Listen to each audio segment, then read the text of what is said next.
We have a great show for you, complete with drawings, commentary from Sharon and Will, and I have a big question for Sharon to ask. It's a new environment where it's okay to talk about a lot of things that were very recently taboo, like the CDC and all of their bullshit, and how the world is changing, paradigm shifts and whatnot. I know people have gotten a lot of shovels out, so the bullshit's a little thinner. Yeah, shovel. And I think Sharon would agree that we are doing the work of shoveling this shit away, and hopefully not in our lives anymore.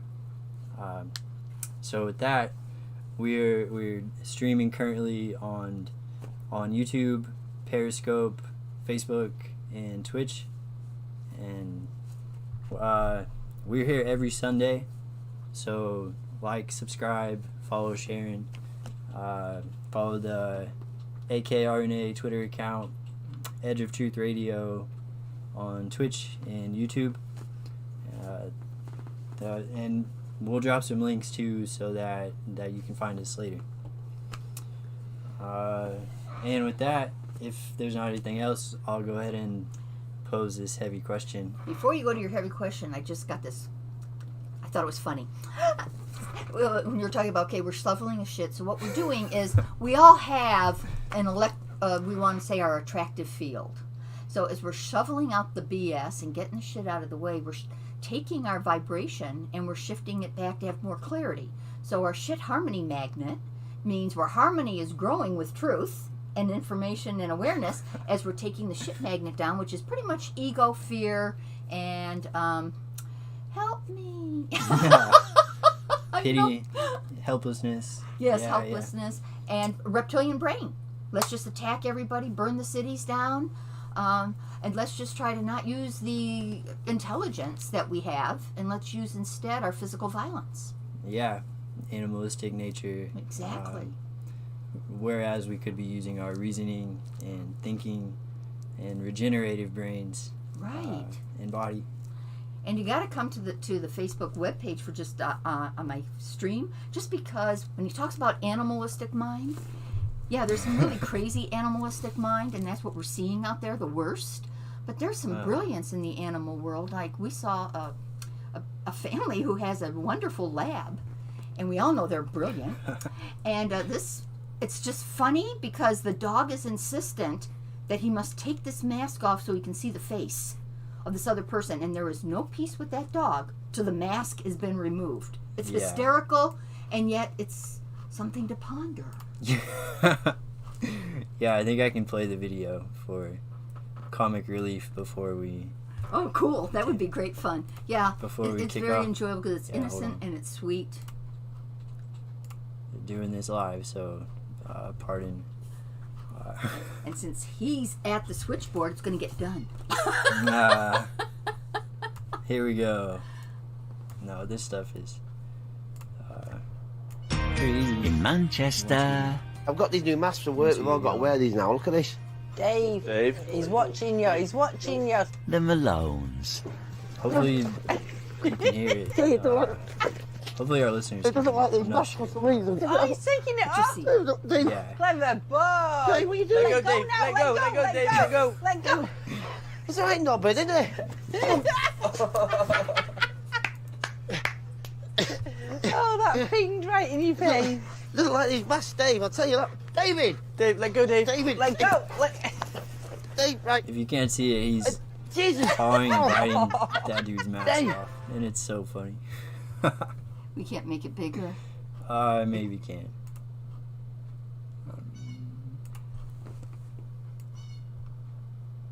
This. Try it again. In Manchester. I've got these new masks for work. We've all got to wear these now. Look at this. Dave. He's watching you. He's watching you. This is The really- Malones. Dave is the dog. Go, Dave, go! He's taking it off. Ready to go to school, Dave? Whoa. What are you doing? Let go, Dave. Let go, Dave. Let go. Oh, God's my instructor. Sorry, Nobbin, Thanks isn't for it? asking. Oh, that the ping woman right in your applauds. face. Yeah, Right, they're Dave, laughing. I'll tell They you that. can't get over David, their dog Dave, let doing go, that. Dave. David, Let go. Dave, right. So hilarious. Jesus. Oh, Ouch. Dave. Good job, Dave. And then Dave rests with his wisdom. So, that's opening of our show. And this is, like I said, Edge of Truth Radio. And we're talking about truth as we know it and see it, and taking into consideration historical, philosophical, and spiritual guidance. But the quest is to find truth and not remain ignorant or in the helpless condition. Just a little bit of why I'm here helping, and what Sharon and Will have helped me with a lot too. So my question that I posed just recently to Sharon, giving her a little bit of time to think, but I know that she's talked about this before, is Jesus Christ the Christ? There's a weighty implication, but it's I think it's a just topic because Christ is thrown around in a lot of field day, really a field day for clergy and leaders, whereas the Christ might not be exactly who and what they say he is. And so And living here in Oklahoma, we see a lot of fundamentalists. And I mean, we're not opposed to a Christian idea. I mean, in God we trust, and the whole Constitution was based on the idea that we believe there's a God and a greater creator, right? But we do find people throwing out that, this thing like Jesus Christ, and they throw it at you, and you don't know, is it good? Is it a dart in your heart? yeah. What are they talking about? And it's like, and then the Catholic religion talks about Jesus, and the word Christ comes up, and it's like they're all talking about Christ like we're playing one big baseball game, but they're all coming from first base, second base, third base, whatever. What's the home run? What really is the unifying truth that's getting splintered off? And that's how I heard your question. Yeah, that's a good summary. You like that? Mhm. Okay. Yeah. And thank you for asking me a very difficult question to answer. Yeah, I just appreciate your guidance and counsel Thank you. about that question, and I hope the listeners are as open and receptive as they should be when talking about this matter. Well, thank you. Yeah, so I'll pass it off. Thank you for a difficult question. Because it means we have to think. We've been advocating everybody think, so now we got to live with it. Very good. And really, the whole idea is, I got to take a few steps back to answer that in a way where we're not just going to go running down a belief path. I'm going to work with this whole idea from what I understand from my after-death experience, and coming into working to make my mind totally transparent to the consciousness that is breathing my breath, that we call the Christos Spirit. So let's look at a few little diagrams here to make it something that makes it easier for us to understand, so we can get on the same page, because we want to look at the home run. And if we'll think about it, if we're playing a baseball game with the word Christ, we're basically all on the same team, but we're all trying to get and hunker on our own base. But which one really counts? It's one where we've got the unified truth, which would be our home base, where we make a home run. So let's look at it that way, because we're not looking at judging, and we're not looking at slicing things out or saying right or wrong. We're looking at how do we unify this idea, because tradition for thousands of years has been translated and translated and translated through different languages, through different educational aspects of humanity, through different times, through different whole different paradigms in which the way people are living and understanding things. And so we keep interpreting and interpreting and interpreting, and we keep trying to figure it out.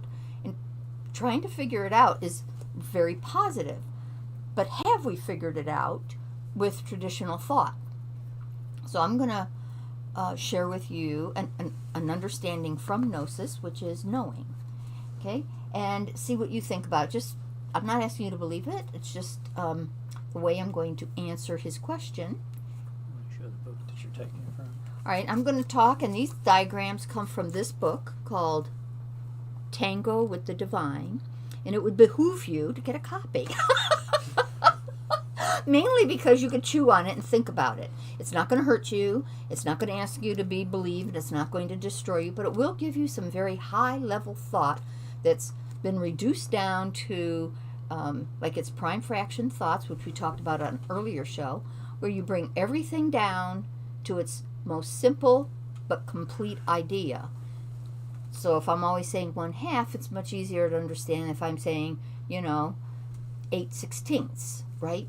Because then it sounds more confusing. So Tango with the Divine is the Cliff Notes to the book that I'm calling the rival to the Bibles. That is the much bigger book that goes in much more depth and really gives you something to chew on with great clarity, and it gives you information. It's written in a way so you can comprehend it. It's not written in archaic language. It's not written in verse.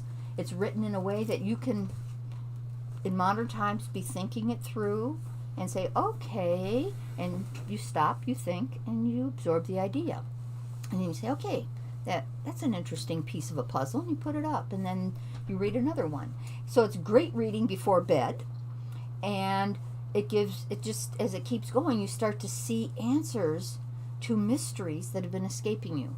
And this whole Christ idea, in one way, is one of those big mysteries, because everybody's talking about it and wanting to know and defining it and saying it definitively, and yet, is it definitive the way it's being defined? Or is it still, we're guessing, and this is our best guess? Okay? So, here's what I'd like to say to his question. Okay? Let's take a step back and look at who we are. Here we are, a human being, and here's spirit. Here's mind. Now, most everybody wants to think that the mind is where God is, where our spirit is. But is that true?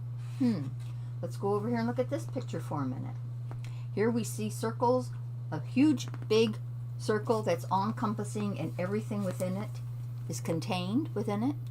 And all of these, as we go more and more into these inner circles, we have subsets that get smaller and smaller, but are still integrated. And so everything in the largest circle has everything inside. If we go to this third circle it's everything from here inside is inside that set. And as we go smaller and smaller, we get more and more less of the whole, right? Because here's the whole. So what is the big outer circle for our purposes here? It's simply eternity. It's source, it's God, it's the creator, it's consciousness, it's source intelligence. It is eternal and infinite, and this is home. This is home. This would be equal to this idea here. Okay, we're going to translate this circle to here. It's infinite, always was, always will be, has no beginning, no end. It just goes on and on and on and on and on. And it is our home. It's source. Okay? So,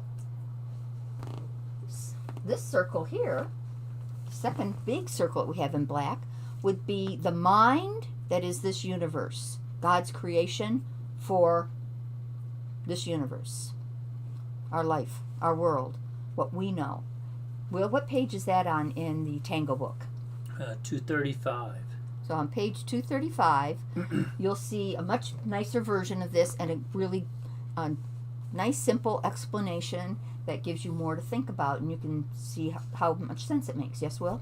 Well, the way you get it set up here on this circle, concentric circle thing, is the next circle in is God as Christos Spirit. Okay. So he's saying that, but all right, that's good. All right. This one here is just eternity, home. Then God imagines himself as a Christos Spirit so that he can play this particular next circle, the game of life. So everything in life is pink. Okay? And then the That's next even one more would clarity. be life mind. All right, so life mind. So what we're looking at here is the two black are connected with infinity, but Christos Spirit is a subset of God, Okay. the Creator itself. So that reminds me of a scripture there. The Father and I are one. Okay, yes, would take us directly to that. The Father and I are one because we are a subset of the Father, or the Creator, the Godhead, Eternal source. whatever word you want to call it, original source, the Creator, and the Creator creates itself as a Christos Spirit. Now, Christos Spirit, the metaphor that we've talked about before that I really love, and everybody I share this with loves this metaphor because it's just wonderful and it's so clear. So, God, source, Creator, imagines himself as a diamond, and he sees all these facets on the diamond, but from the one point, God is still the one. All these facets on one diamond. So that one diamond would be a highly rarefied form we call spirit, because God is consciousness and precedes even spirit of any form. But spirit has eternity as a form, but a more limited form than the consciousness of the Creator itself, because it's one of the imaginations of God being God in this unique form as facets. All these facets are Christos Spirit, and the one diamond is a unity of oneness of Christos Spirit, and that one Christos Spirit is God in this highly rarefied form in preparation for playing the game of life. Okay? So, once God enters into the game of life, he enters into what is a mind. And a mind has a beginning and an end. Okay, a beginning and an end. And so if it has a beginning, it has to have an end. And if it has an end, it had to have a beginning. Otherwise it'd be eternal. And it would be infinite. Okay, so beginning and end implies a limit, implies finite. Even a long finite for billions of years compared to eternity, from the Creator's standpoint, could be nothing but a flash in eternity. You can think about that because it's a pretty cool idea, and it gives us great pause and humility to realize how great thou art. And we do know that this amazing whole universe we live in, when you look outside and we look at Dave the dog and his brilliance, we look at an aspect of God's creation coming inside this mind and its vast diversity. It's pretty amazing, isn't it? And it's beautiful, and it's ordered, and it's not chaotic, but it is creative, and it is ongoing and ever expanding itself within its own limit.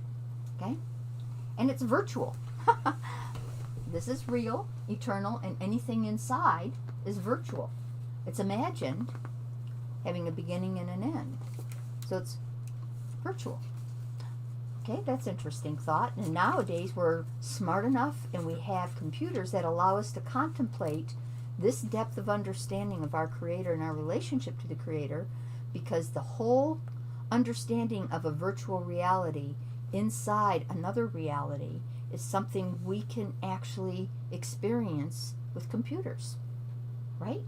So it helps us have this far more sophisticated, mature way of looking at who am I? Why am I here, and what's my purpose? Okay, so we now can get answers that are more spot on with an understanding than we could have had before we could understand the concept of virtuality at all. Okay, so pretty cool idea. A lot there to chew on and think about, but it's very delicious. It's a great 8-course, 12-course meal, whatever. And you can savor it for a long time. And that's another reason why I really suggest that preface to your eternity, which is Unearth Your Sacred Knowing, because we're talking about what is knowing, and gnosis derived largely from being able to contact that aspect of myself, and we all have it. I'm not special. I'm not unique. And I'm sharing with you something that is true for everyone. And if you want to think about it, you can. And if you want to rise to those ideas, you can, and enjoy the fruits thereof. And if you want to stay with tradition, that's your choice, right? But many people are longing beyond that, because I myself was in the Catholic Church, and I longed to know more. What is this? You know, how can Jesus and God be all loving, and then you see all this crazy world, and you'll see all these other things? You couldn't explain what you saw in the world, like a child being born with one leg. Why would a loving creator do that? Well, there's answers to that, and this isn't the show to talk about it, but we can get to the idea of bigger and bigger ideas within the universe. So, you have mind, and this is mind. Here we come. All the pink is mind. We have a universal mind, and we have an individual mind, and we have a collective unity or collective unconsciousness, as was it Jung? Jung talked about Yep. it. Okay? Jung talked about it. So, mind. Then you have Christos spirit and consciousness, which, as you can see in this picture, is not of the mind. It is precedes the mind. Okay? So tradition is trying to reach God, and through what we had as our education and our grandest awareness, and some of the best things we can do is we meditate to control the monkey mind. Who hasn't heard about this? And who hasn't experienced the values of calming the monkey mind and bringing more serenity and peace by focusing, concentrating, meditating? Okay? But what is this doing? What we really got going here is we're going from the mind. We have to drill through the many layers of the mind, and there are many mansions to the mind, almost seemingly infinite. People are saying, oh, there's a 5th dimension, and we're going to go to the 7th dimension, and there's a 9th dimension. All of that is really comprehending different aspects of the mind, and people are comprehending them. Okay? And if you're meditating and using the mind, what else are you going to see? You're going to see the stuff in the mind, right? However, you have to drill and drill and drill through this amazing mind, and you can get trapped because they are phenomenal, from being very scary aspects of the mind to being almost blissful aspects of the mind. But bliss is a drug produced by the mind. Presence never understands bliss. You just know peace. Peace is eternal. It's happy. It's content. Bliss, you chase after it like you do any other drug that gives you a high. You might want to think about that. Okay? So, now that we have this framework set, here's this big word, Christ. So, each person, each aspect of the divine is a facet, and that's why Will has this facet drawn here, part of his arrow, but it's also a facet, okay? And so this facet takes incarnation into a mind, into a mind that then gets into a body, okay? So your Christos spirit comes into the mind and into a body. So it's in this world, it's in the pink world, but it's not of it. If the mind is totally transparent and has no garbage, no gunk, no identity factors going, no confusion, then your Christos spirit comes directly in, you remain this, and there's that Father and I are one. Jesus had that. He had a totally transparent mind. And from his totally transparent mind, he recognized this relationship of what I just covered with you. Any questions on that? That makes sense? Did I leave anybody hanging? I don't want to, but I don't want to go into too much depth. Well, the picture on the left higher self thing is on page 37. Oh, thank you, Will. Page 37, Entangle with the Divine. Yeah. Okay? And there you can get some more depth on reading about it and think about it and contemplate it. Because the Cliff Notes, Tango with the Divine, is literally like separated pieces of puzzles that you are putting together the jigsaw puzzle to come to a grander understanding of who am I, what's my relationship to the divine, in a way where there are no gaps. Gaps mean separation. And if we're a unity of oneness and we get the whole truth and nothing but the truth, and we're absolutely whole, can't have gaps. Okay? Can't have any holes, can't have the Swiss cheese process going on. You need a solid. You need the solid, you need the whole, right? Okay, so what we're talking about here is filling some gaps that tradition didn't cover very well. Okay? And if we imagine an idea and then we find ourselves having to come up with some way of really having a very confusing conversation, what we're really dealing with is that we didn't really properly fill a gap.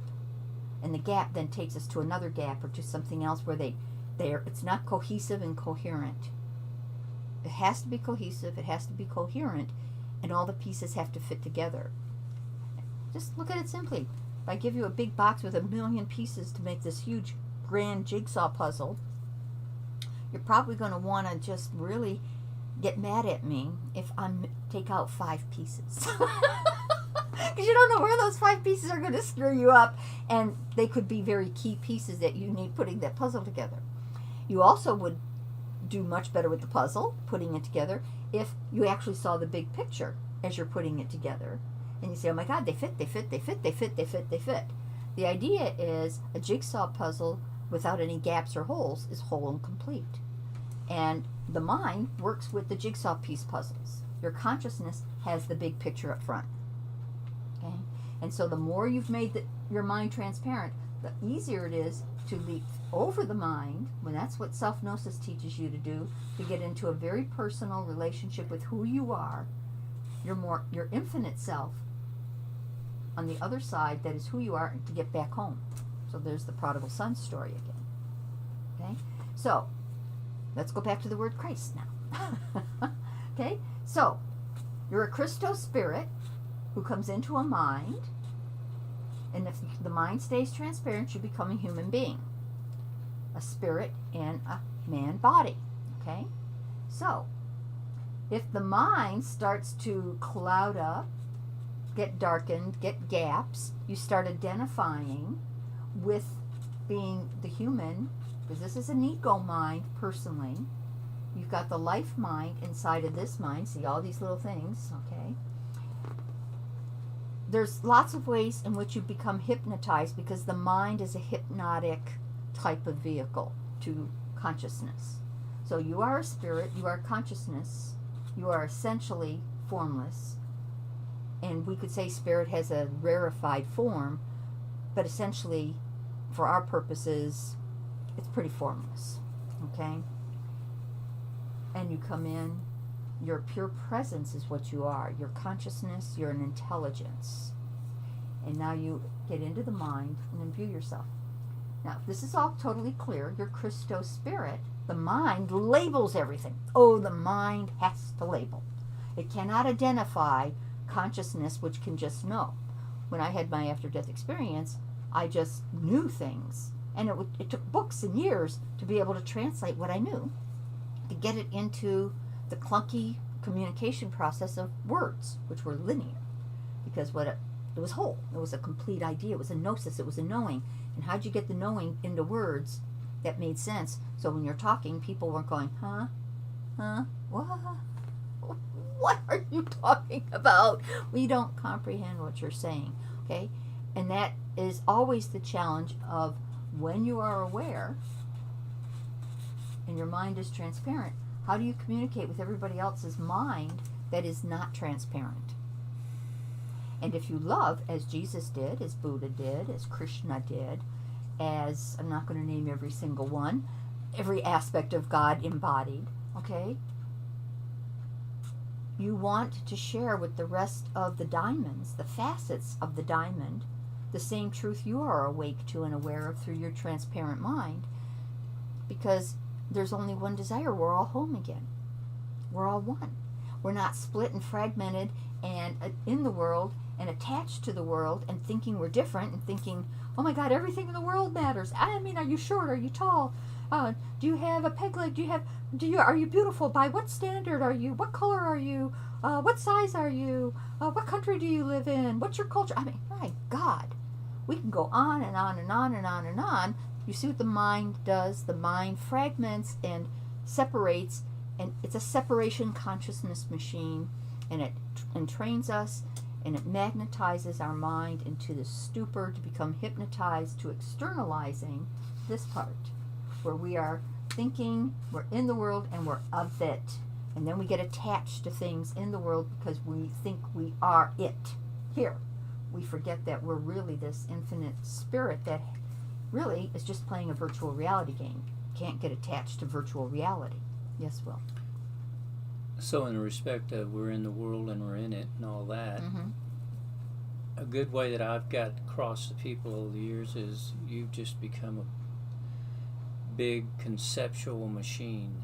Everything's a concept. Because that's what the mind does. Everything's a definition. And so if you get caught up in that cycle, you can live it your whole life, obviously. Everybody does it in a certain sense, but you never transcend it. That's right. And transcend, in this case, we misuse words too. We hang out in the mind and we're going through levels of the mind we call, I'm transcending. Well, in a way you are, but you're not truly transcending the mind, okay? Just making it transparent. Because you're getting stuck in places within the mind. True transcendence, absolute transcendence, means you have a holy resonance that vibrates with your eternity up here and does not vibrate here. You can be here, you can function here, but you've got to keep it transparent so that your mind is totally your Christos spirit. Now, the label has been translated to be Christ, the Christ, but we've turned it into a hierarchy idea. We turned it into a label like saying the Pope, the Christ. Oh my God, it's a very special place. Well, no, that means it's not you. That means you got to earn it or get it or be specialized, and that's the lie. Okay, so when people start talking about the Christ mind, they're really talking about the collective embodiment of Christos spirit, all those facets in a mind that have varying levels of transparency and darkness within their mind, which means varying levels of awareness that they're a Christos spirit. Now, you can be aware of your Christos spirit and still not be resonating absolutely 100% with your Christos spirit. Especially if you're in the higher parts of the mind, you can really think you're there because you're seeing things, and by everybody way down here, I mean, man, you're a genius. Wow, you're really insightful. And you are. But,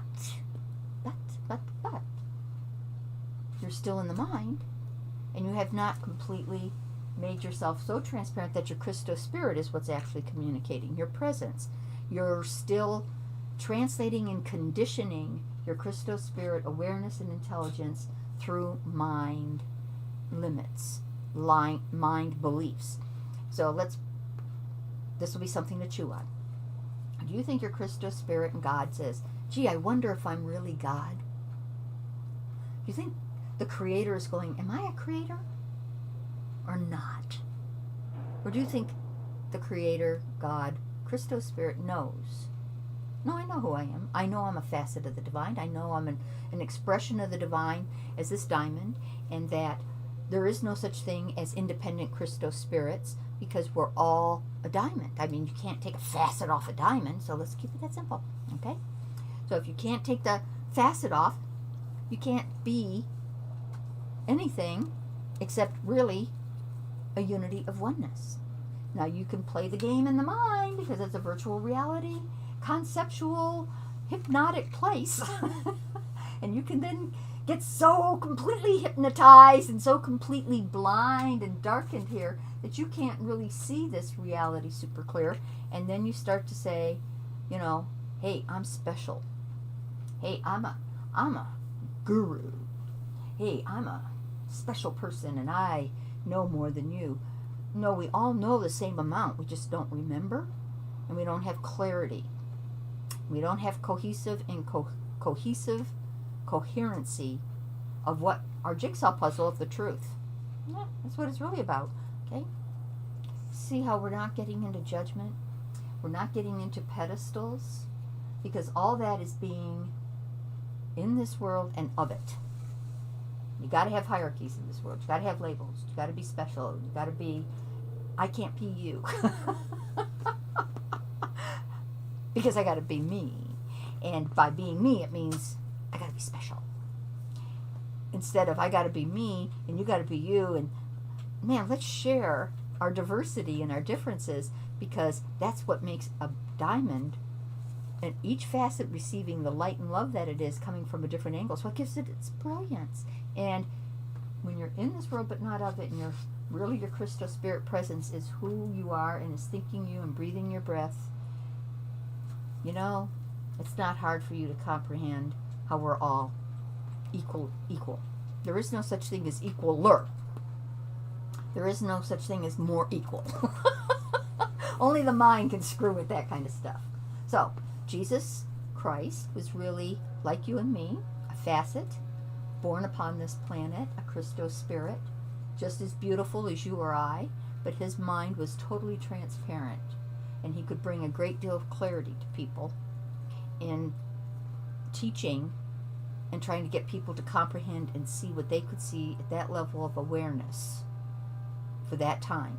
Now, he was limited in what he could teach, because virtual reality would have been a concept nobody could have grasped. He understood it, but he knew there was no way to teach it at that point in time. And until we had computers and stuff, and we had other beautiful facets like Einstein and Tesla and all these amazing people bringing us into quantum mechanics and everything else, until we could get all of that, we couldn't even begin to go, and I could never even share with you self-gnosis. Their gifts brought us a level of knowledge, because the mind uses knowledge. Your Christo spirit is gnosis, it's knowing. It doesn't guess or think, it knows. So just like God knows I'm God, your Christo spirit knows it's Christo spirit, knows we're one, knows that we are equal. We know. And we need to go back to our knowing and live in this world but not of it, by living back from gnosis and not from beliefs, because that's all mind activity. Does that make sense? Did I answer your question, or did I leave it hanging in space? You answered my question. He says I answered his question. He's being kind. No. Okay, so Jesus was a Christo spirit, the same as you or I. We're all Christo spirits, and only religions wanting to put him on a hierarchy, make him special, get into a worship paradigm, which is really, if you're in the world but not of it, know your Christo spirit. Worship is something you are not going to do. Why? Why would you worship yourself? That's narcissistic, and that's the ego mind wanting to do this special thing again and get these special labels on. Okay, so you don't want to become a Christ mind. We want the entire mind to be a Christo spirit mind. We don't need it to be the Christ mind, though it would be the Christ mind. And it already is the Christ mind, but we're not aware and activated in really responding and coming from that place. Our presence is behind the ego mind, and is behind our personalities and our pain and our sorrow and our suffering, and all that is stuff that has this mind gunked up. Okay? So, those are the connections. Now, this takes us to a very interesting idea and thought about what's going on right now. Because if all of this is ideas that we're talking about, but we can't bring it into today's reality and make it functional, and how we really relate to each other, what it allows us to do, to live differently, to be differently, just to live this world. You know, we've seen all these songs, but they're more fantasy. Let there be peace on earth and let it begin with me.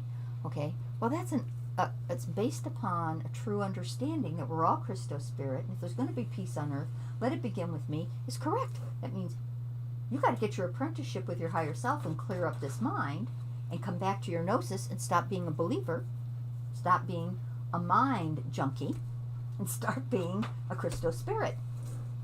And know that you too are one. The Father and I are one, but you're one with the Father in reality, but not in your functionality. Okay? You want to function, and that means you have to have a transparent mind. And there are no shortcuts. Because you are a creator, if you're one with God, if you're an aspect of God, that means everything you do is a create. You create. You constantly create. And as a unity of oneness, we're co-creating. You are fully accountable for creating. There is no way to get off the hook for things you created.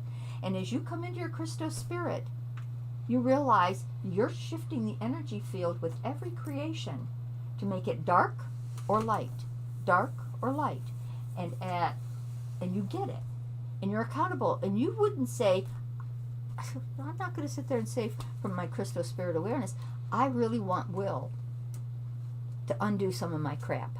And Trayson, I really think giving you some responsibility for the shit I did. I mean, you don't wear a mask, you selfish human being. I'm sick, and I want you to suffer for me. Okay? This is the type of thinking that tells you we're not coming from our Christos spirit. Because a Christos spirit says, if I'm sick and weak in this particular environment, in today's world, with this carnivore running around, this carnivore virus, well, then I'm accountable to stay home. I have to get my health built back up so I can safely go out into the world where there's a virus I don't want to catch because I don't have the health. And I might put myself at risk, and I don't want to put my body at risk because that means I'll die. And I don't really understand. I'm an infant being, and I know my holy resident, well, I don't know, but some part of me is going to be aware my holy resident is going to bring me home, so I'm going to be back on that wheel of life and death. Or I might think it was a one-shot deal, and that just scares me so much I don't even want to go there. Okay, see what I'm saying? It all connects. Was I sloppy in that, or did that make sense? No, that's fine. That makes sense? Okay, so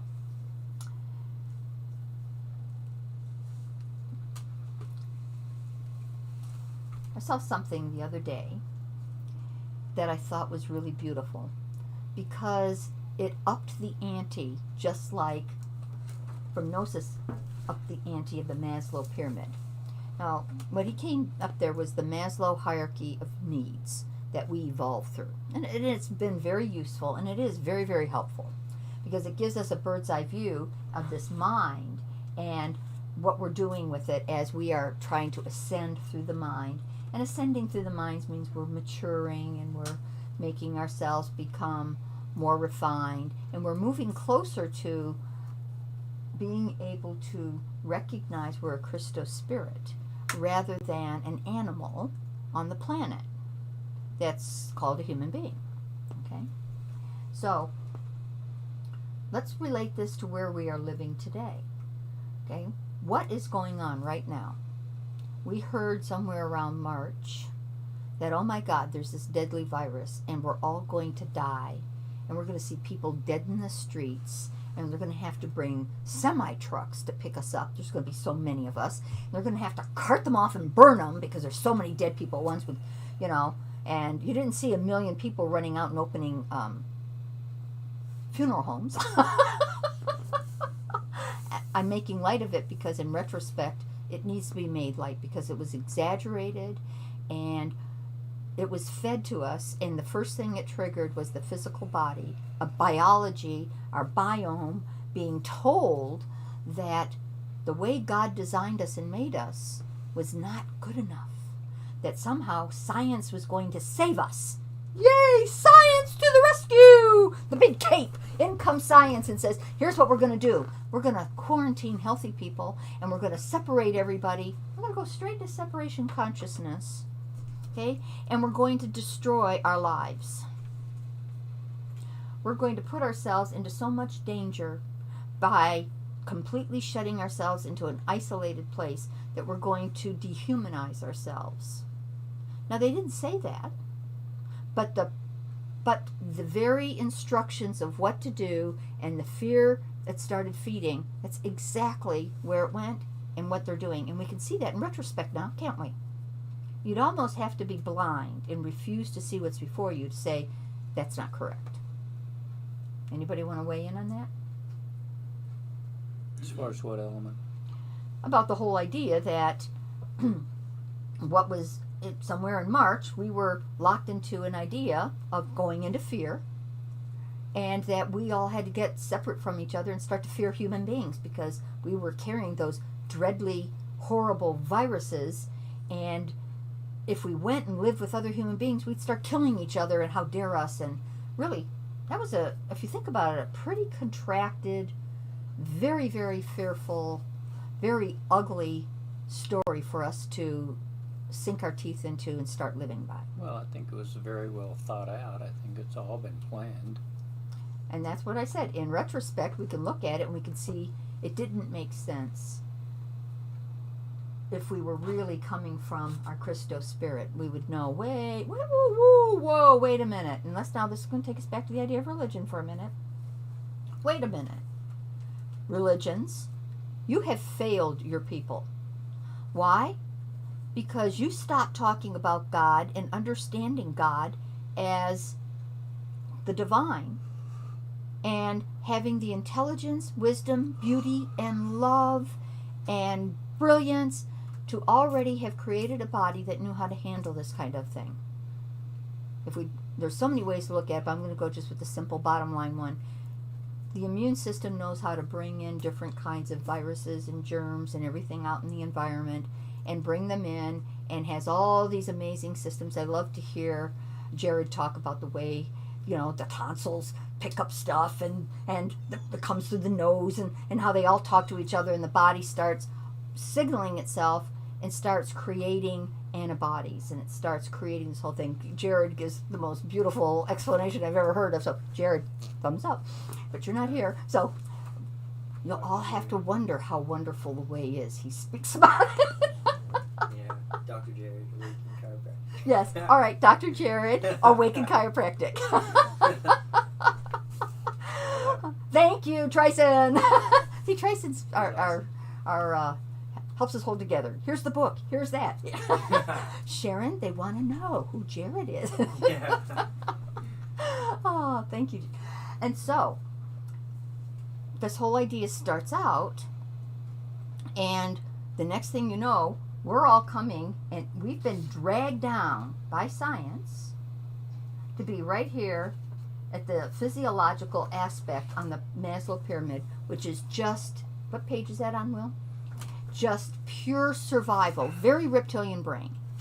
And when this is fear, the bottom line is just fear. Think about it. Caveman running around. What are you living with highfalutin thoughts about? Gee, let's ponder the clouds today and talk about our divine. Who am I and why am I here? No, you're just trying to survive, eat, and not have that dinosaur stomp on you, or pterodactyl, or whatever.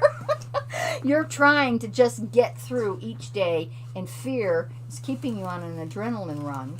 And that reptilian mind is just cold. It's called cold-blooded because it's not really into relationship. It's into me, save this body at all expense. As Will likes to say, biology does too good a job.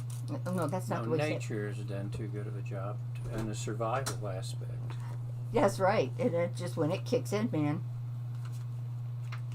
it's Mama Bear, Papa Bear, all the teeth and bared out. So your Maslow pyramid is in page 238. So 238, entangle with the divine. And so the whole idea is we're fear-based. All right, and that's a drag down. That is the lowest part of human evolution. We go start looking, and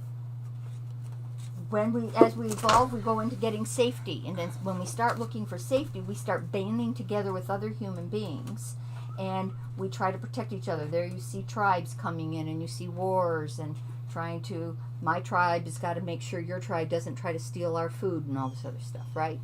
Okay. And then we start moving as we evolve into the belonging and love. where we start now really thinking a little bit more than just pure survival and safety. We start thinking, well, you know, we're neighbors. Maybe we can do this without fighting. And how do we try to do this where we're not burning each other's house down? So how do we now be more like a neighborhood and come into some kind of community rather than just independent tribes, right?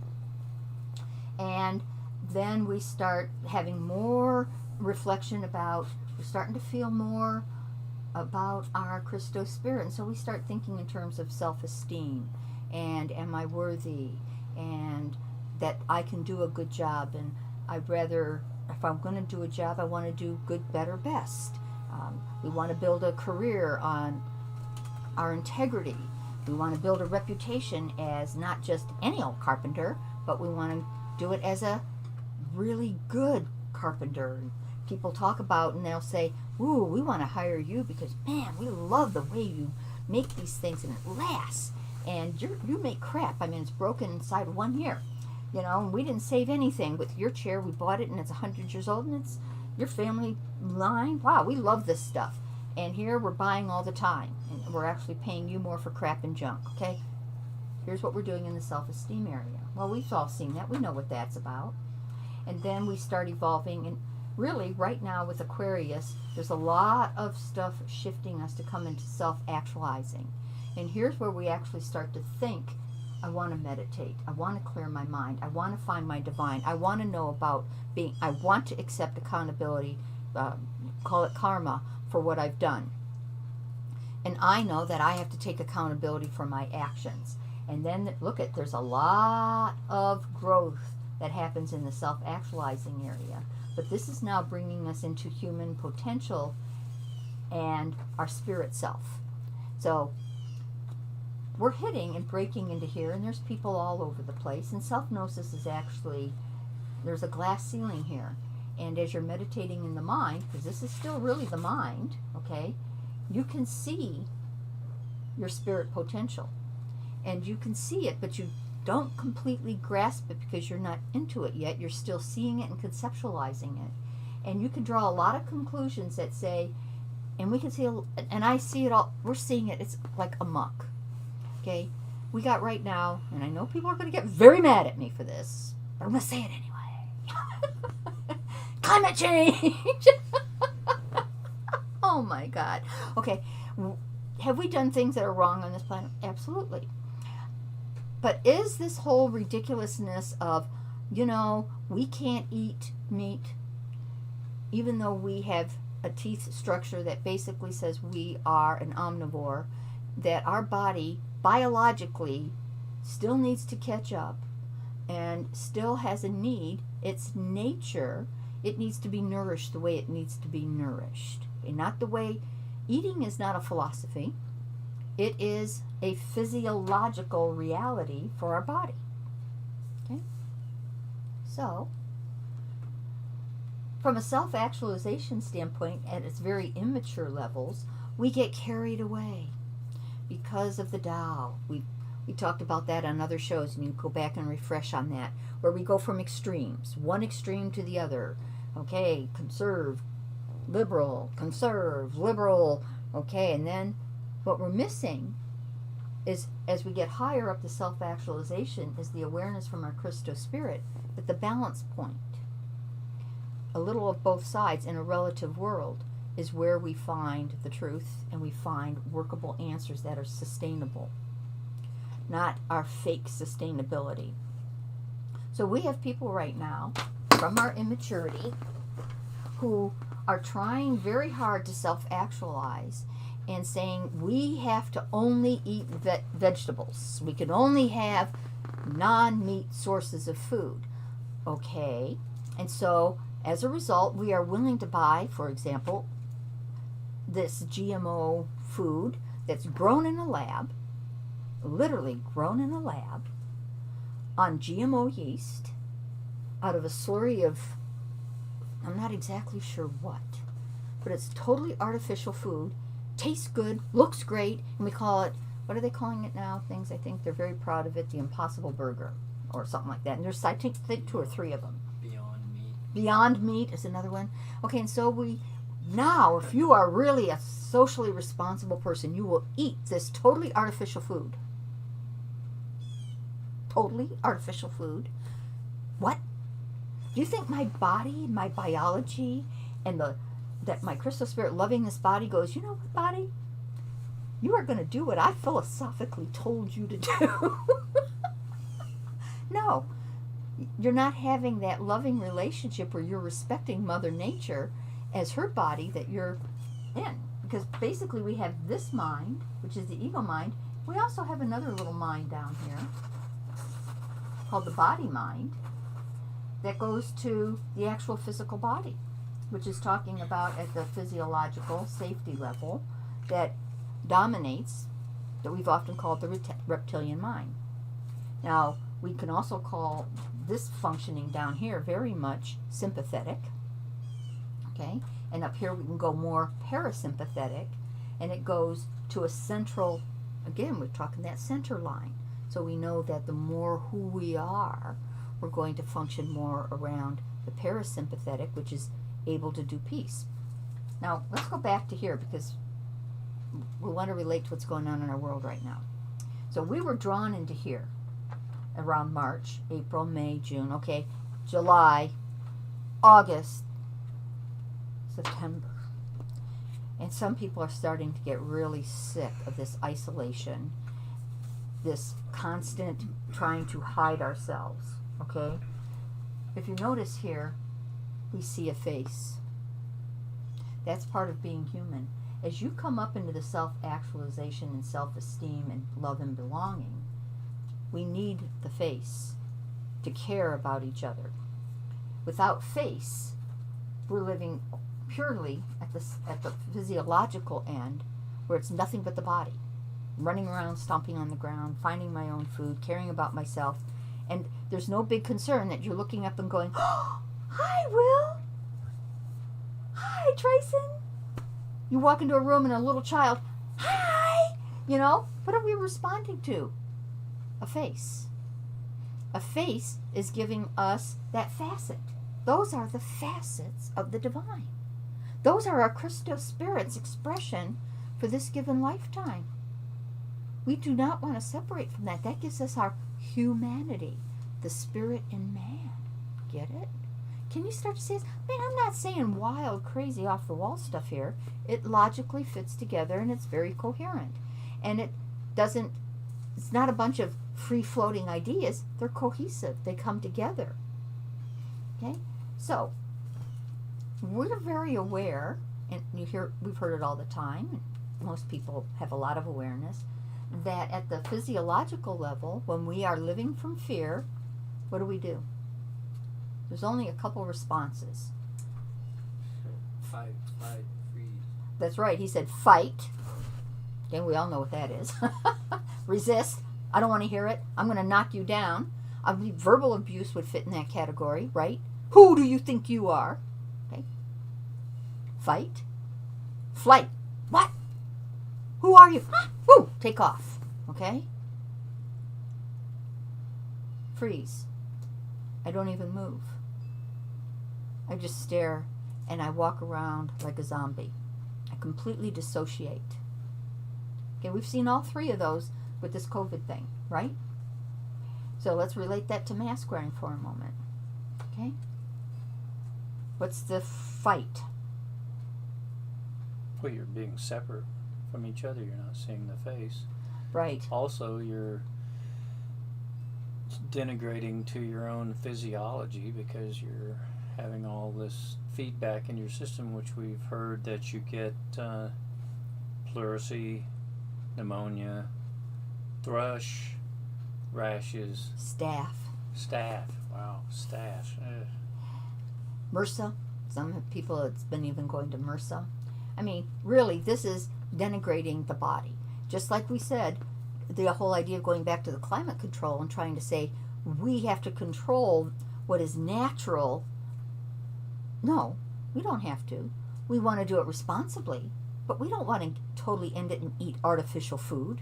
We don't want to jump down there and somehow that makes us holy. No, it doesn't. Basically says we're not being very intelligent. We have no respect for Mother Earth, and we do not want to consider the needs of our biology. We don't even want to look at it as a beautiful biome. Man, listen to Dr. Zach Bush talk about it. Man, you'll fall in love with the idea that you got a biome that you carry around with you, and we meet one biome after another. That's the biology of Mother Earth, right? Right. It's so beautiful. And then we're having that Christos spirit connection, eye to eye, face to face. You know, we get to see if you're smiling. If we walk into I'm so disgusted with masks. I walk into a place and I see a bunch of masks. It's like, where are the human beings? Where are the smiling faces? I walk in, I didn't see one human being. All I saw was a bunch of zombies walking around with their face covered. And I could not tell you one person I saw when I come home. I couldn't tell you if people were happy or sad. I can't tell you anything. So I'm being desensitized. Okay? So you start to, what are people doing? They're freezing in a way and wearing those masks and just don't want to think anymore about all the conflicting messages, because fear is the only thing. They are caught in a trauma response and wearing something that's hurting them, and they're not even thinking about it, and they're being desensitized, and their love is going down, and their sense of safety is very nervous, and their body is suffering. That's all a fear response that's not going to the higher levels of self-actualizing and esteem that says, what, does this really make sense, and is this really respecting my body? And I was going to say, churches have abandoned everybody by not saying, whoa, we're not shutting down. And we're not totally buying that science has got all the answers here. When the facts started coming in, they would start saying, you know what? It's about immune system. Guess who made the immune system? Wasn't the CDC. Wasn't one scientist on the face of the earth. It was the divine. It was our creator. Already said this is how it works. The divine design is beautiful and it works. Religions allowed people to not come in, not talk to them and tell them the truth. They abandoned their congregations. I still don't understand what their thinking is, but I'd love to hear it, because I can't think of one solid reason other than we don't know what we're doing anymore either. And it has become a business for us and not really a preaching of truth that we know down in our heart and soul. We're just blathering off a bunch of information, right? Mindless beliefs. Mindless beliefs, because we're not even thinking our own teaching. We're not even finding truth in it to bring the congregation back and say, let's tell you the truth on this. And we don't have to be afraid of God. We don't have to be afraid of each other, because we really need each other, all right? We are coming at the love and belonging, love your neighbor as yourself, and we have this esteem thing going, and we're really moving towards self-actualization. Churches abandon this process in its entirety. I'd love to hear why. Anyhow, just had to throw that out because it really breaks my heart. It breaks my heart to see that, because so many people are suffering in the faith. So now, what I saw was somebody brought up another aspect that brings in the higher levels of the Maslow pyramid to talk about fawning. Another fear trauma response is you fawn. And we've seen this for many, many years. And fawning means I don't want to rock the boat. So I'm coming from very distorted and insecure and very unstable esteem and love belonging ideas, because I am willing to hurt my body, not be true to who I am, and not to even be true to loving other human beings, when I am willing to put on a mask to make you feel comfortable in your fear. Not to feel comfortable because it's true, not because it's really comfortable, because it's really a proven medically correct thing that's helping us right now, because none of that's fact, but because I want to not make you feel uncomfortable with your fear. Am I blessing you to do that? Am I helping you to go and lock into your fear? Absolutely not. Is that love? No. Love your neighbor as yourself doesn't mean to go and join on the fear parade. Doesn't mean to take your whole development down a descending spiral and to go down, down, down, down, deeper and deeper to animal. No. You want to go and upraise. You want to go and upraise to get here. Okay? You want to come and get to your consciousness. So, fawning. I thought that was an expansion of self-actualizing awareness, saying that in trauma now, we have a lot of development here, but we have too many gaps. We don't have a solid foundation. And so we are doing this false thing that's still a betrayal. It's not honest. And religions are not helping people by helping them get clarity on this. To say it is not loving to keep feeding the fear dog. You know, American Indians have this wonderful thing. Which part of the wolf do you feed? The attacking wolf or the kind wolf? You know, it's which one you feed.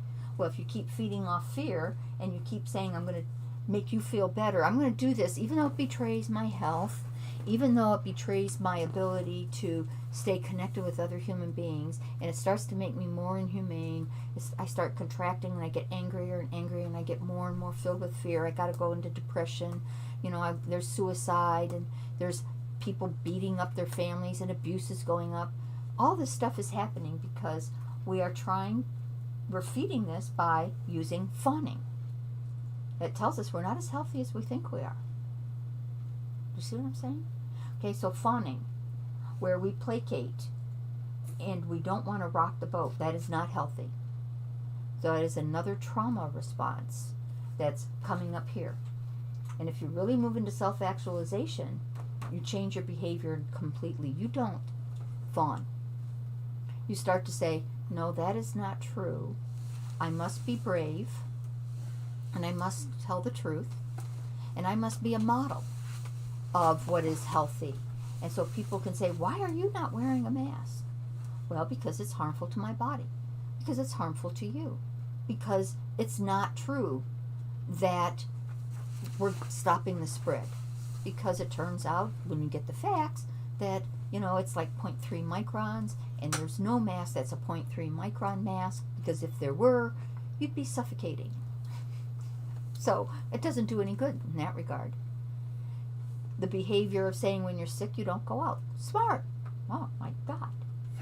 Would we have killed our society? Would we be burning cities down? Would half the restaurants in town have gone under? Would all these business people who are employing people at the mom and pop level of businesses all be out of business right now? No, they were the best part of our society. So who are we feeding? We're feeding the monster of the huge corporations. And what are they doing? They're turning into people control places. I thought you sold things here. Oh no, we now control people. Then we sell things. If you're in the self-actualization area, you don't play the game. Okay? But it's difficult to be here when the rest of everybody is down here. But you have to start to know who you are, your integrity. You have a strength of your Christos spirit, alive and well, that you're nurturing and feeding. And you realize your integrity is more important.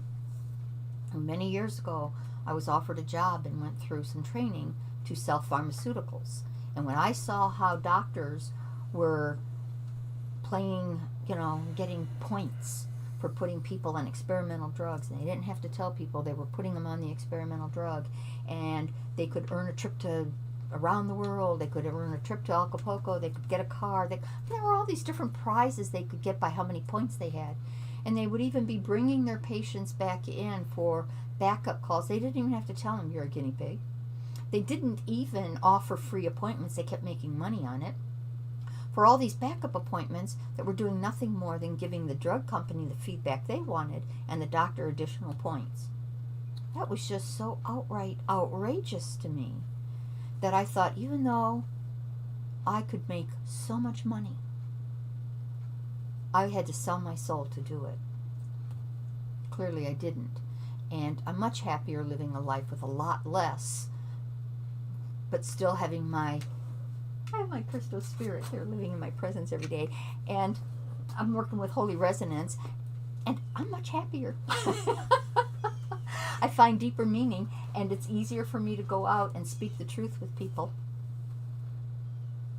I still love Will's my favorite response to the mask wearing is, I went through a very angry stage where it was just like, back off, you do know it's not correct. And I was just really telling things because I was angry. It was like, when Jesus ran through the temple and said, how many times do I have to tell you guys? No money, no selling, stop making this about greed and money. We're here to talk about our presence and our light and our love. Though he used different words, he was saying the same thing. And let's just really understand all this stuff, and let's start really living a different kind of world. And we just got to change the paradigms we're living by. He was talking about it then. We're still talking about changing paradigms. Now we have a different set of paradigms to change. Maybe even worse than the ones that were around when he was there. Because they're greed-oriented, and they're backed up by huge corporations and big power struggles. And look at this world right now. This doesn't tell you our paradigms are messed up, and they're not self-actualizing paradigms. I don't know. I don't know what else to say if you can't see that. But I think most of the listeners and most people out there, they're seeing that, and they're just wondering, what does it mean? And listening to some of this will tell you. So here we are. Okay? And where is that in the book, Will? I was talking about we are facing a massive paradigm shift, and it was actually predicted. And the Kali Yugas, that there was this spark of opportunity where through the darkest cycle of humanity, the end of the Kali Yuga coming back up through many, many years of darkness, there would be this spark of light of truth, of gnosis coming through. And people would either go to it and give it and create a momentum and change the world and change its course and come to living in harmony at one. That collective unconsciousness of humanity living as a unity of oneness where equality is everywhere. Love our neighbor as ourselves is no longer a theory, but the way we live, and we understand it, and it's easy, and we're living up here. We've gone through the class ceiling, and we are living as humans with our pure consciousness as knowing ourself as a Christo spirit, that facet of the one diamond of the divine. It's on page 101. 101. We'll set the And page. I think the most important area of that is the choice is now. He's right. And we are living the now. That's even bigger. That's even, when I wrote the book and put that in there, I knew we were approaching it, but I didn't 100% see that in just within a year of writing the book, that we'd be literally already facing that. Stark naked facing it. It was like, wow, a dramatic slap in the face to our choices. Still don't know where it's going to go.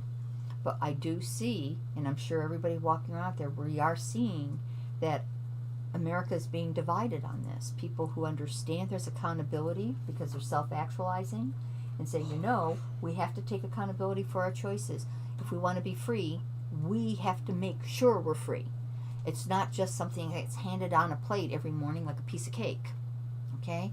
We have to ensure it. We have to ensure its safety. We have to make sure it's loved, and we are willing to be part of it. And we're not willing to just belong at the expense of our integrity, but we belong because of our integrity, and we bond on caring for each other in an equal way. Well, look what you set into motion. I'm telling you, Troyson had the deep bomb today. Kali Yuga. Kali Yuga.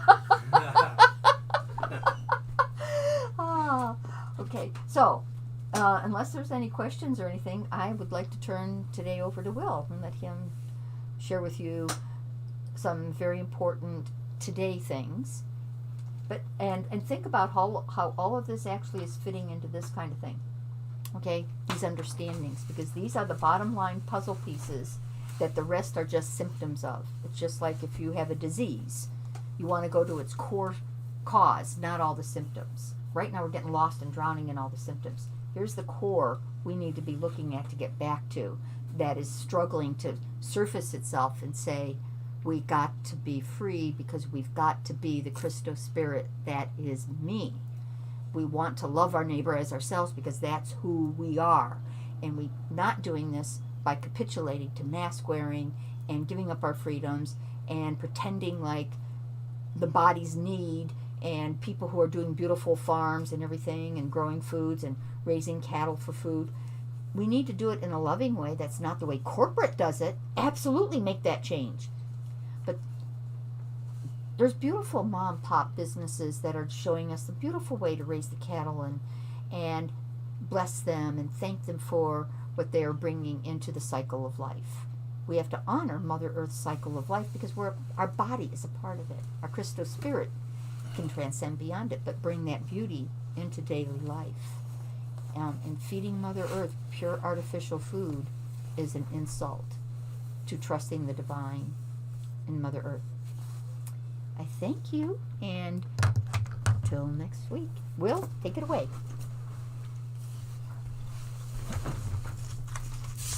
Hello, everybody. Good to be here with you again. What I'm going to talk about here is a few of the incidences that have been happening through the week here. Right? Actually, it's been over the month, but we are so sick and tired of talking about and bringing up the idea of masks. We've never worn one. We've never done social distancing. So kind of saw through the network of BS that was being thrown down. So we still feel as though if you just acknowledge that everything is still normal, you know, everybody that we run into that say has a mask on or anything, you ask them if you want to wear it. Well, they don't want to wear it, and they don't want to stand 6 feet from you. So all of it's kind of just been a bunch of conditioning that we need to really. We talked about coming out of the rabbit hole. Okay, so rabbit hole is just a bunch of the stuff that the CDC, WHO, all the international corporations that are involved in this whole scam have thrown out. So just come out if you can. Hopefully we're giving you enough information that you can do this. One thing I wanted to tell you about, just on some of the, say like the children's education, okay, that has just gotten way out of control. I mean, we're trying to open up a independent school here because a lot of these parents are just freaked out about what they're doing to children in schools, and some of the stuff here, these officers that they are hiring to take care of the schools, everything. Like if you have a child and they're doing a virtual learning, here's one thing, guys, they're looking in your home all the time, and they've had incidences where kids are kids. They just do what they do, and it's one little boy had a plastic gun, and he's kind of ADD supposedly, whatever that totally means. And the authorities were alerted. They came to the house, found out that he was just a normal child in his own way. But the only way they would have even known about any of this was they're looking in your home. Okay, so if you have a child that is doing the virtual learning from the schools, do not have anything behind your child.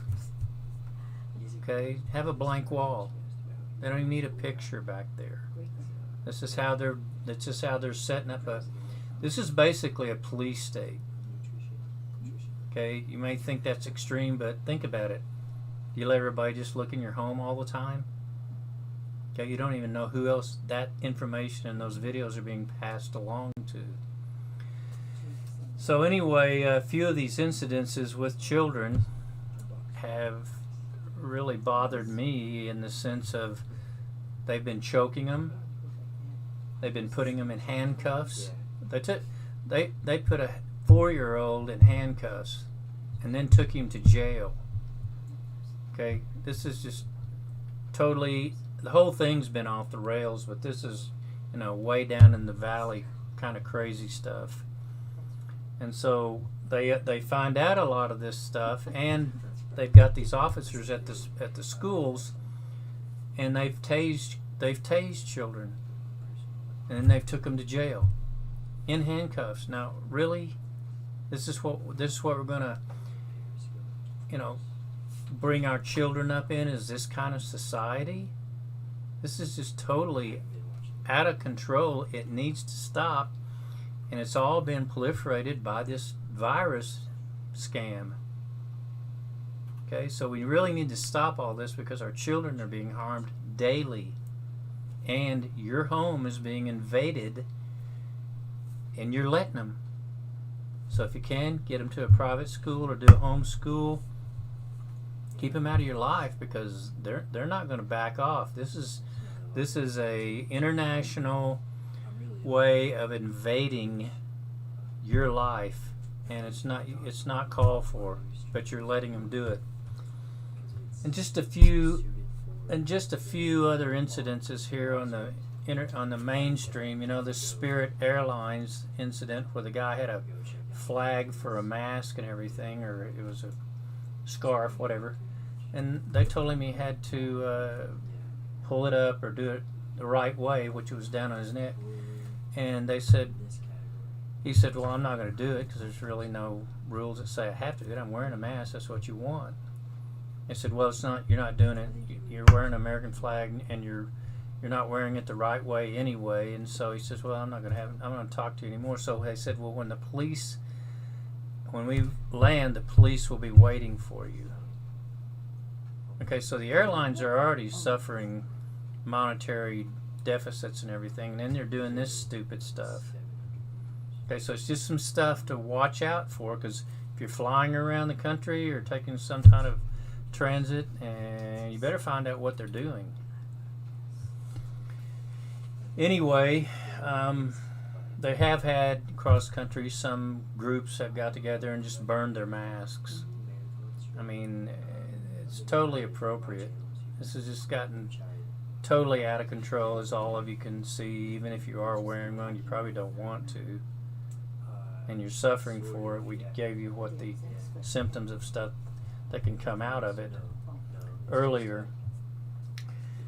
Anyway, some of my stuff, I want to get you down into a situation, if you need to kind of reset or repump up your immune systems. I've given you some sites here over the time frames of like food storage, stuff like that. I want to give you one down in Tijuana, Mexico, from a highly legitimate hospital down there that if you need to get a tune-up for your immune system, they have all kinds of services. This is a wonderful place. So I wanted to give you this 800 number, which is 800-701-7345, and it's BioCare Hospital. Okay, they've got all kinds of services down there. We've got their main thrust is cancer, but they also have stem cell services. They have hyperbaric oxygen chambers, lots of oxygen therapy, and so, as I've understood, they will send you a 60-page booklet on all their services. So I mean, that's fantastic, because a lot of the AMA-oriented places here, they're not going to bring any of this. Now, they got hyperbaric oxygen chambers sitting in their hospitals they've never used, and they're not. We have one locally, Will. And they're not even going to use them. Do what? We have one locally. I don't know what their current name is. Right. We did a hyperbaric series. Ourselves, Sharon and I did a couple of years ago here locally. But what I wanted to do is give you this group name, this number, so that you can get them. They'll send you this 60-page booklet on all their services free. So just call 800-701-7345, and this will get you. And you can, I think it's biocarehospital.com. So anyway, that's some pretty positive stuff there, because I'm sure a lot of people could be going through some stuff here that the repercussions of being depressed, or just being sicker because they had to stay away from their relatives, friends, and anything else they love to do. A couple of the sites here I'd like to give you. I think I may have given you this before. The healthyamerican.org. Peggy Hall, she's out in California, and this person has done some serious contention with the authorities over all the mask wearing. She's got a lot of people not having to wear them anymore, go into any store. Civil rights. You have the civil right to go into any store. Okay, they're violating your civil rights. We talked a little bit about American Disabilities Act, and HIPAA. So those organizations, if you are accosted in a store and you really have a serious condition, you're not wearing one, they have no right to ask you anything. That's not in the purview of any of this, because these laws are actually brought down from the Supreme Court of our country. So they can be sued for up to $75,000 per case. So look into the ADA, American Disabilities Act, and HIPAA. Again, they're Supreme Court decisions. I mean, come on. You take it all the way there, then these guys will, hey, we put this together. We're going to uphold it. So anyway, that healthyamerican.org, Peggy Hall, and Dr. Rhonda Patrick, she's fantastic. She's been out there for like 10 years or more. She's all over it about how to take better care of yourself through what we're going through here. One of the main priorities there with her is saunas. If you can get to an infrared health spa or buy one and have it in your home, doing hot and cold, and this does phenomenal things for growth hormone in your system. Testosterone levels go up. Your body's being detoxified. And again, Dr. Rhonda Patrick, she has fantastic information on nutrition. And she combines a lot of these, which is what we should be doing in medicine anyway, is comprehensive medical, in the sense of lots of alternatives to choose from, and then how do they come together? How do they talk to each other? You know, and how do they really give you accurate information back? And there's another lady, Pamela Popper. She's a doctor, and man, she has done some super law information gathering and cases and stuff that's been going on around the country. There's some stuff getting ready to happen that probably a lot of these corporations are not going to be happy about, because they're violating your rights. We cannot, over this situation, give up our constitutional rights, our Bill of Rights, our civil rights, or our country to these idiots running around burning things down, and then everybody on the Democratic side is, oh, that's okay, it's a peaceful protest. There's been over $2 billion worth of damage in the country from these morons. I mean, they're not peaceful demonstrators. The BLM on video has stated that they are a communist organization. Okay? They're terrorism. Okay? Yeah, Sharon's back there. Yeah, they're terrorists. They're terrorists. So they're just destroying the country, and the authorities are sitting around, oh, we need to defund the police. And then Minneapolis, where they had the big hurrah up there, burned down all those buildings and businesses. Recently, they had an incident, and they called the police, and there was nobody there. Imagine that. Imagine that. You know, they defunded their own police, and then they wanted them to show up.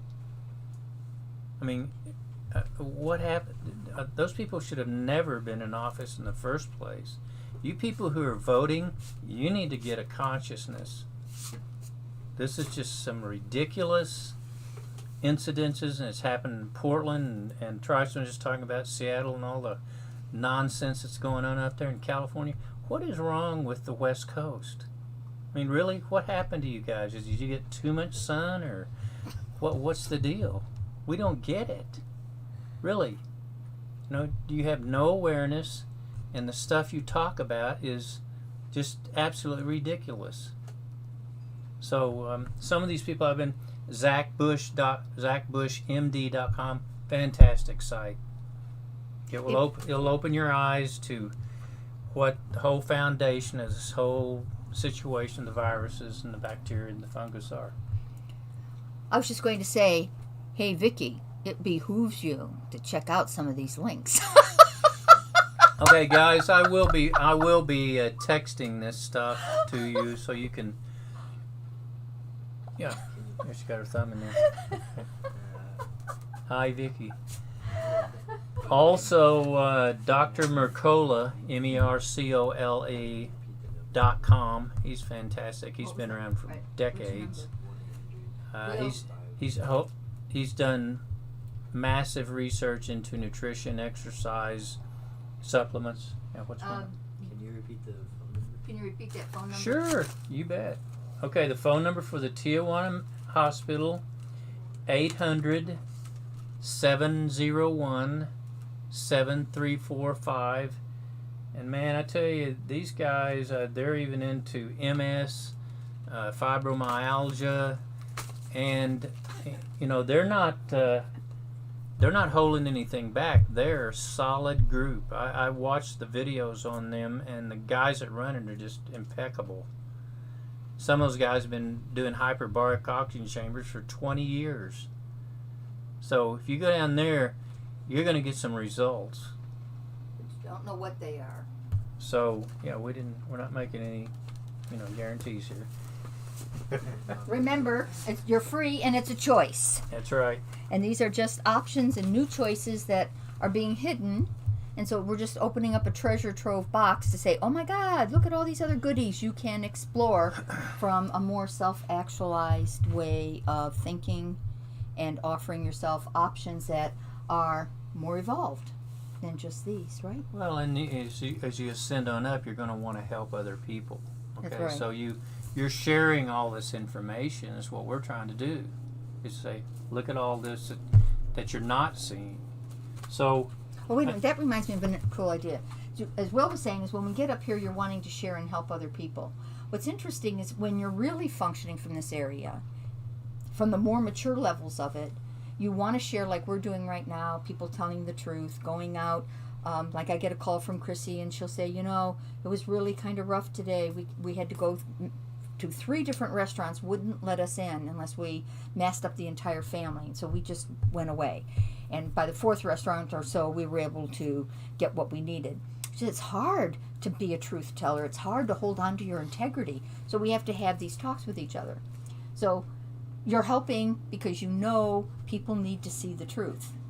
Unlike the lower area here where you've got self-esteem and you're trying to do political correctness, and really, virtue signaling is a religious spin of political correctness. If the word political doesn't put you on alert that somehow it's probably not really divinely inspired, really, it would behoove you to think that over, right? But then you have, at the lower immature level, the point I wanted to make was we try to force others to do what we think is right. In other words, we want to force you to not eat meat. We want to force you to end climate control, even though we don't even have a clue. We don't have a clue what's really causing it, because that's more in God's domain. God really does control the planet Earth with Mother Nature, an aspect of God's creation, a planetary consciousness. How arrogant that we think that we're going to define it, and the stupidity of some of the arguments, such as cows' farts, creating these problems. I mean, the arguments are so off the wall ridiculous. I'm pretty sure their methane is not causing these fires. I'm pretty sure there's other reasons we are having real issues. I don't think the West Coast has cows. But the point is when at the lower level you try to force others into your thought pattern. You don't just implement for yourself and for those who are interested in following your way.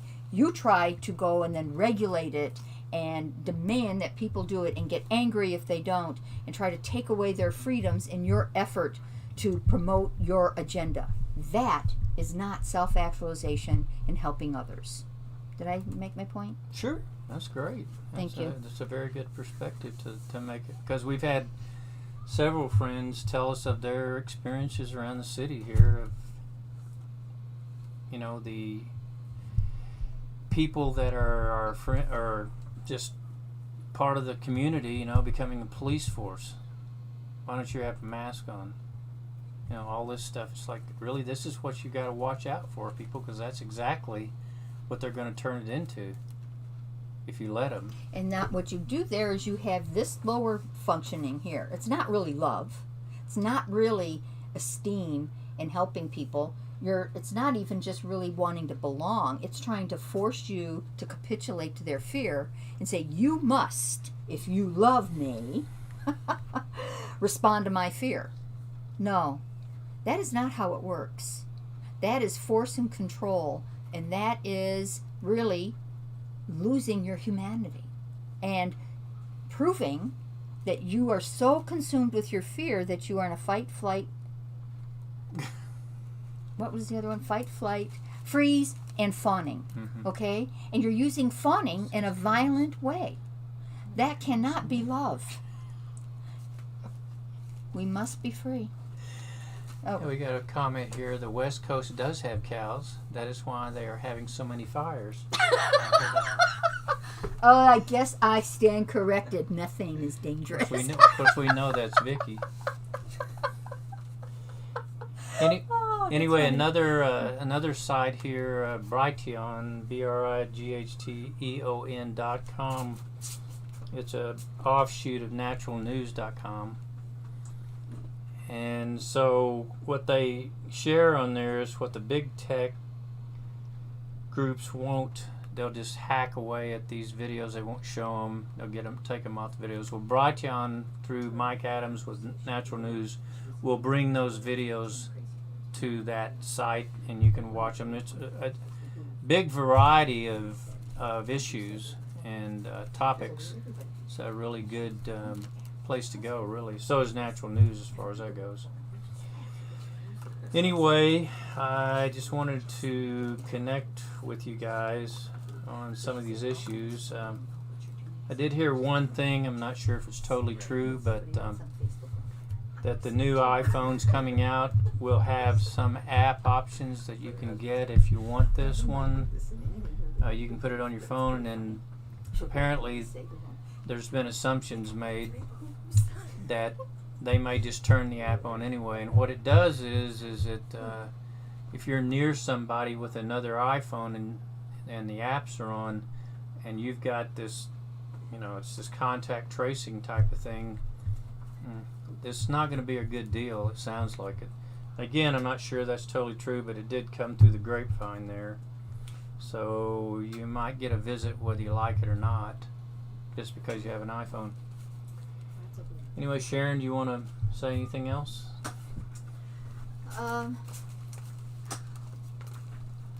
The thing that is on my heart to say is it really behooves us to consider that we are a Christos spirit in a mind and in a body. And that we are living at a time where everything is so focused on the body. Body, body, body, body, body. That we might want to take a step back and say, aren't we a little bigger than just the body? Don't we want to kind of look more at the more ephemeral side of ourselves? The side that is capable of love? Because I have a lot of parents who have come to me and their hearts are very broken, that it's difficult for them to send their children to school and to see how horribly they're treated, to see them coming home and crying, I had to wear this all day, and look how this hurts my face, and then they got sores all around their mouth, and they're getting, thrush in their mouth, and the kids are feeling like they're being, even on the playground, they've got distancing. They want them to keep the masks on. Some schools are being a little smarter than others, letting them take them off at playground time. But the teachers are more concerned about the masks than they are about catching them up with education. Really? What's that all about? So we've sacrificed our children, and we are willing to harm them and hurt them and abuse them by our own fear. Teachers who have more fear of what might happen to their body than trusting any of the research or anything else, and just knowing what is psychologically and spiritually and emotionally best for the children, not willing to do that. Well, we surely aren't talking about love. We aren't talking about high levels of self-esteem, and the self-actualization, it's all a philosophy and a theory that has no real roots in maturing the growth of who we are and coming into our spirit self. Because the child will lead the way, and they're showing us that we're doing the wrong thing. And I'm just like a big mama bear when it comes to children. Don't hurt the kids, all right?